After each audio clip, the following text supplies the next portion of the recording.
Some people confess to feel better. I'm not doing that. I'm just living with it. I cheated. I'm saying it plainly because that's the only honest part of this story. There was no dramatic moment where everything fell apart. No shouting, no discovery, no night where I was forced to tell the truth. They never found out. And most days, that's what hurts the most. I wake up next to someone who trusts me, someone who still reaches for my hand without thinking, someone who believes they know who I am, and I let them. I didn't cheat because I hated them. I didn't cheat because the relationship was falling apart. From the outside, nothing was wrong enough to explain what I did. That's the part people don't like hearing.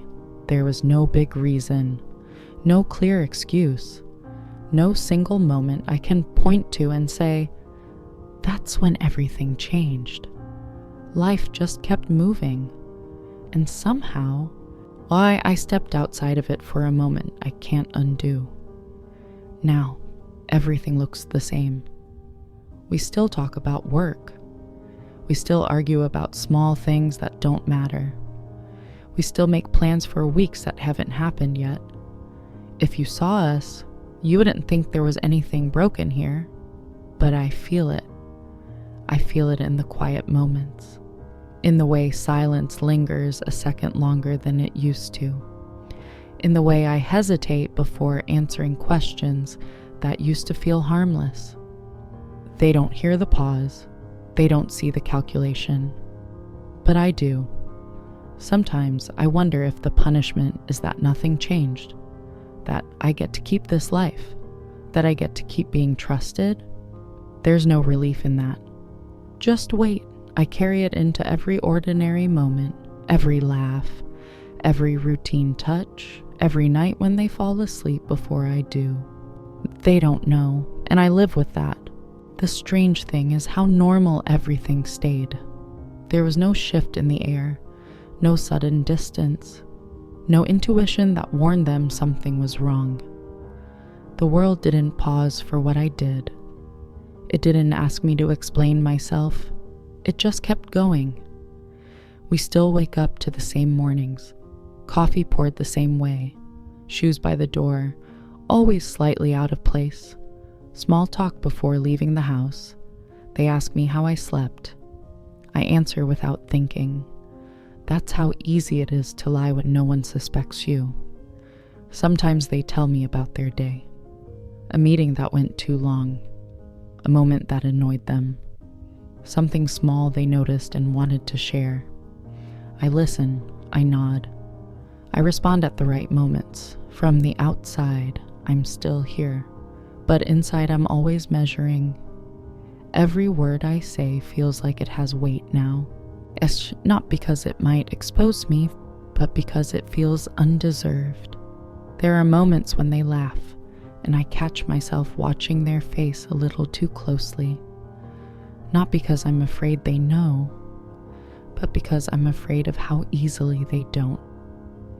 Trust is quiet when it's intact. It doesn't demand proof. It doesn't ask questions twice.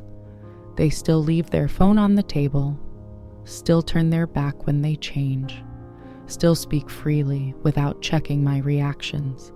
And every time they do, something tightens in my chest. At night, we sit in the same room, doing separate things. The television is on, but neither of us is really watching. Their leg rests against mine, absent-mindedly. It's such a small thing, and it almost breaks me, because that touch means safety. It means ease. It means nothing has been taken away from them, and only from me.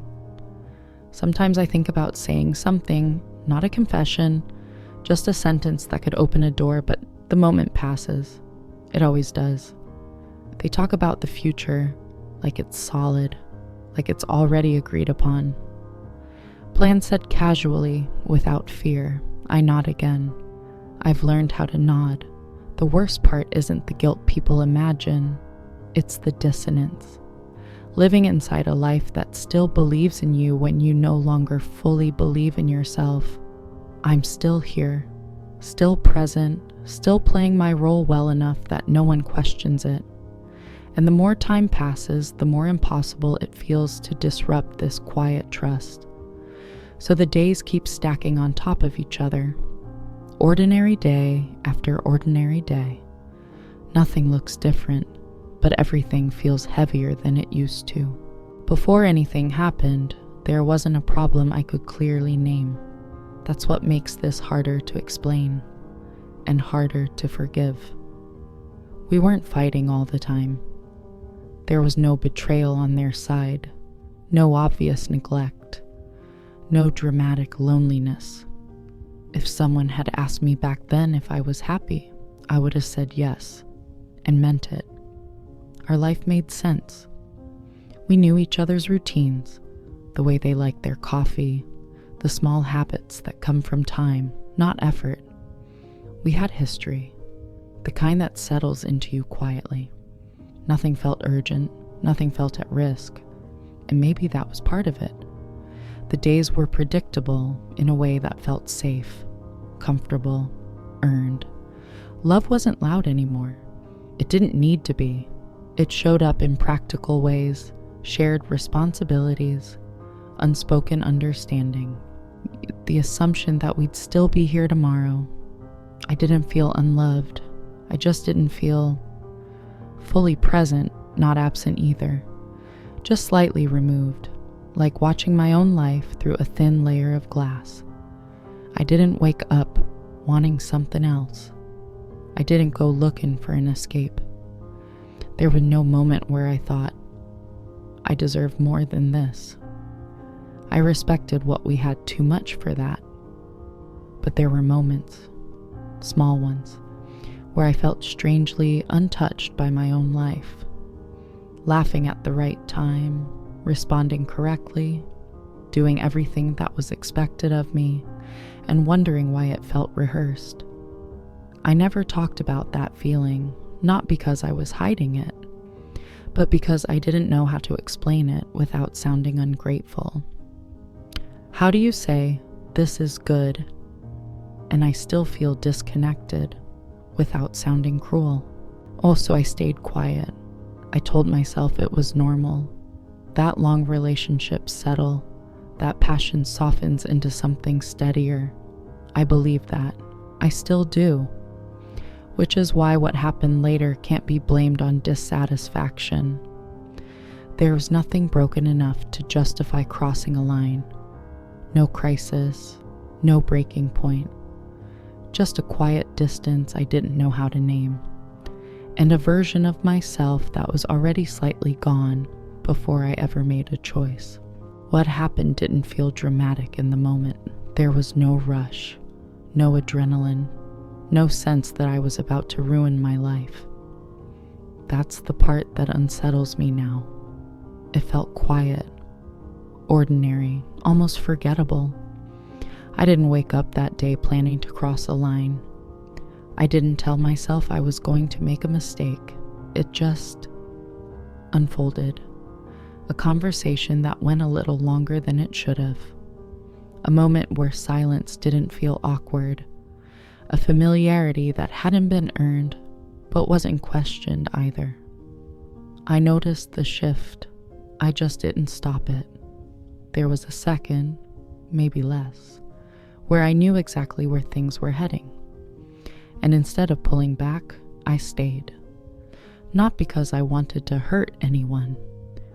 Not because I thought I deserved this, but because it felt easier than confronting the emptiness I'd been carrying. Crossing the line didn't feel like freedom. It felt like stepping into something unreal, detached, muted. I remember thinking how strange it was that nothing inside me protested louder. No guilt yet, no panic, just a dull awareness that something irreversible had happened. Afterward, I went home. That's it. No collapse, no breakdown in the car, no moment where I stared at myself in the mirror. I washed my hands, changed my clothes, answered a text asking when I'd be back. My life was waiting for me exactly where I left it. That night, I lay in bed next to them, listening to their breathing slow as they fell asleep. I felt separate, not ashamed yet, just altered. Like I'd stepped into a version of myself that could do this and then return to normal. I didn't think about consequences. I didn't imagine the future. And I only knew one thing clearly. Whatever line I had crossed, I couldn't uncross it, and nothing on the outside reflected that. The room looked the same. The quiet felt familiar. Their trust was untouched. Only I knew that something had shifted permanently. Living with a secret isn't loud. It doesn't announce itself every morning. It doesn't demand attention all the time. It just settles in. At first, I thought it would fade. That time would dull it. That if nothing happened afterward, nothing would remain. But secrets don't disappear. They rearrange the way you exist. Every ordinary moment became layered. A question asked casually now carried an echo underneath it. A simple, "Are you okay?" felt heavier than it should have. Not because they were close to the truth, but because they trusted the answer. I started noticing how easily trust is given, how freely, how rarely it's protected. They never searched my face for signs, never checked my tone, never needed reassurance, and I gave them none. There's a particular kind of fear that comes from knowing you could be exposed, and realizing that fear isn't the worst part. The worst part is knowing you could stay hidden forever. Some nights, I imagine what would happen if I told them. Not the confrontation, not the aftermath, just the moment before. The second where their understanding of me would change. That's the moment I couldn't face. Because once the truth is spoken, it belongs to both of us. As long as I keep it to myself, I'm the only one carrying the weight. And I tell myself that's kindness. I tell myself I'm protecting them from a pain they don't deserve. But late at night, when everything is quiet, I know that isn't the whole truth. I'm protecting the life we still have, the version of me they still believe in. I'm afraid of what happens when I'm seen clearly. There are moments when guilt feels sharp, unexpected, like when they defend me to someone else or speak about our future with certainty. In those moments, I feel like an imposter. Other times, the guilt is dull, almost distant, and that scares me more because it means I'm learning how to live like this, how to laugh without flinching, how to hold them without freezing, how to respond to love without confessing. The fear of being discovered and the fear of never being discovered exist side by side. If they find out, I lose everything. If they never do, I live with this forever. There is no outcome that doesn't cost something. So I keep choosing silence, not once, but every day, in small ways, in ordinary moments. I wake up, I go through the motions, I come back home, and the secret comes with me. Tonight looks like every other night. Nothing marks it as different. Nothing warns what's sitting quietly between us. We finish dinner. The dishes stay in the sink a little longer than they should.